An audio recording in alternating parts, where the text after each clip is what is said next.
Assalamualaikum warahmatullahi wabarakatuh. Nabi Nuh alaihi salam terkenal dengan kisah kapal untuk mengarungi banjir besar. Namun, di luar baterainya, ada banyak hikmah dan pelajaran yang dapat dipetik dari kisah Nabi Nuh. Nabi Nuh adalah nabi ketiga yang patut diimani setelah Nabi Adam alaihi salam dan Nabi Idris alaihi salam. Nuh merupakan keturunan ke-9 dari Nabi Adam. Nama Nuh berasal dari bahasa Syria yang berarti bersyukur. Nabi Nuh juga mendapatkan gelar dari Allah Subhanahu wa taala sebagai Abdus Syakur. Gelar itu berarti hamba yang banyak bersyukur sesuai dengan surat Al-Isra ayat 3. Yaitu, anak cucu dari orang-orang yang kami bawa bersama-sama Nuh. Sesungguhnya dia adalah hamba Allah yang banyak bersyukur. Bunyi terjemahan surat Al-Isra ayat 3. Nabi Nuh juga masuk dalam Rasul Ulul Azmi, yaitu Rasul dengan ketabahan dan keteguhan hati yang luar biasa. Sesuai surat Al-Ankabut ayat 14, Nabi Nuh bahkan berdakwah selama 950 tahun.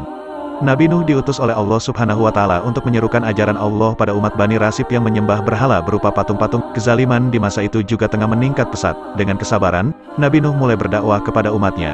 Dia mengajarkan untuk menyembah Allah, meninggalkan maksiat, dan berbuat kebaikan. Namun, bukannya menurut, kaum Nabi Nuh tetap saja tak percaya dengan ajaran dan peringatan yang disampaikan. Kaum Bani Rasib bahkan tak percaya bahwa Nabi Nuh merupakan seorang rasul. Menurut riwayat, jumlah pengikut Nabi Nuh alaihi salam tidak lebih dari 80 orang. Para pengikut Nabi Nuh alaihi salam tersebut terdiri dari orang-orang miskin dan lemah. Dikutip dari Nabi Nuh alaihi salam, keajaiban bahtera raksasa karya Testriono dan tim di Faro. Tapi, Nabi Nuh tak patah arang. Ia tetap melanjutkan dakwah meski menerima banyak celaan. Setiap kali Nabi Nuh berdakwah, mereka justru memasukkan anak jarinya ke telinga dan menutup wajahnya dengan pakaian tanda penolakan. Kisah perjuangan Nabi Nuh ini terdapat dalam surat Nuh ayat 1-12. Kaum Nabi Nuh juga menantang Nuh untuk mendatangkan azab yang selalu disampaikan oleh Nuh.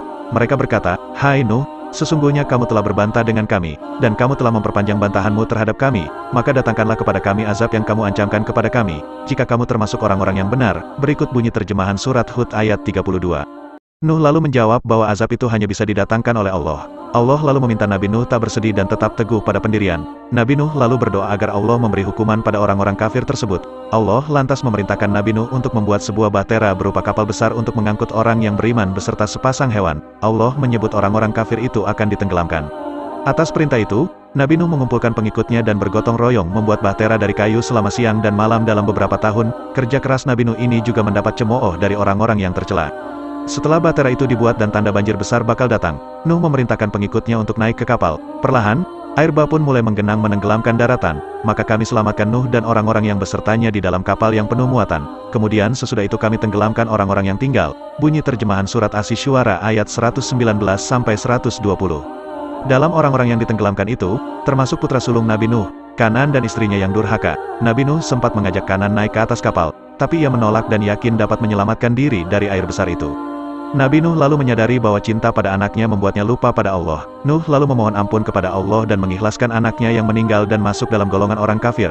Kapal Nabi Nuh lalu menepi di pegunungan Arafat. Setelah air surut, Allah memerintahkan Nabi Nuh untuk turun dan memulai kehidupan baru. Dari kisah di atas, kiranya kita dapat mengambil keteguhan dan kesabaran Nabi Nuh dalam bersyukur dan beribadah kepada Allah Subhanahu wa taala sebagai salah satu pelajaran penting. Dari kisah ini pula diketahui bahwa janji Allah berupa azab dan pembalasan berupa bencana adalah benar. Pembalasan akan datang pada waktunya. Allah juga hanya akan menyelamatkan umatnya yang beriman. Demikianlah kisah Nabi Nuh yang kami sampaikan. Jika ada salah kata kami minta maaf yang sebesar-besarnya. Terima kasih sudah mengikuti video kami. Terus dukung kami dengan cara like, komen, subscribe dan tekan tombol notifikasinya supaya Anda yang pertama melihat video terbaru dari kami. Sekian dari kami. Wassalamualaikum warahmatullahi wabarakatuh.